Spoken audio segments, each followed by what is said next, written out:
దీని తర్వాత 18వ గణపతి అయిన వరగణపతి.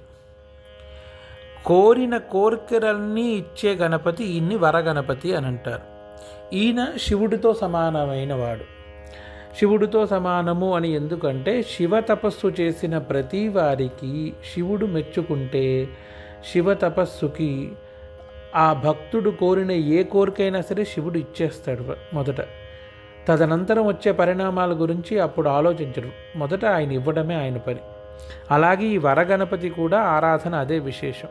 కోరిన కోరికలని, కావలసినంత ధనాన్ని, ఆరోగ్యాన్ని, ఆయుష్యాన్ని, యశస్సుని, కీర్తిని ఏది కోరినా ఇవ్వగలే శక్తి ఉన్నదే ఈ వరగణపతి. ఈ వరగణపతి యొక్క ఆరాధన హస్తానక్షత్రం వారు చాలా విశేషంగా సహాయపడుతుంది, హస్తానక్షత్రం వారికి. అలాగే విశేషంగా వరగణపతి ఆరాధన చేసేవారు హస్తానక్షత్రం నాడు చేస్తే ఇంకా మంచిది. ఈ గణపతి యొక్క గుడి కర్ణాటకలో ఉంది. సౌంధత్తి అని రేణుకా అమ్మవారి గుడి ఉంది. ఆ రేణుకా అమ్మవారి గుడికి దగ్గరలోనే ఈ వరగణపతి గుడి ఉంది.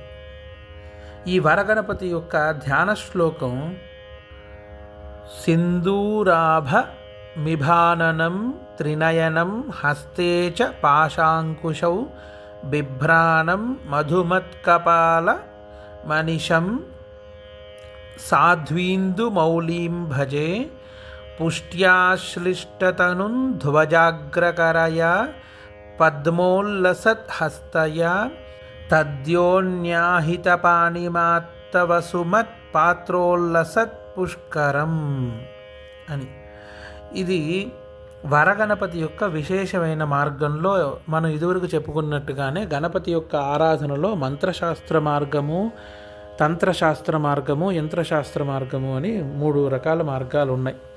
తాంత్రిక మార్గంలోనూ ఈ గణపతిని చాలామంది ఆరాధిస్తూ ఉంటారు. ఎందుకంటే వరగణపతి చెప్పాను కదా, కోరిన కోరికలని ఇట్టే తీర్చేవాడు.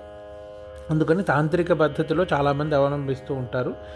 మనలాంటి సాధారణ మనుషులు, భక్తులు ఆచరించాల్సిన మార్గము సాత్విక మార్గం.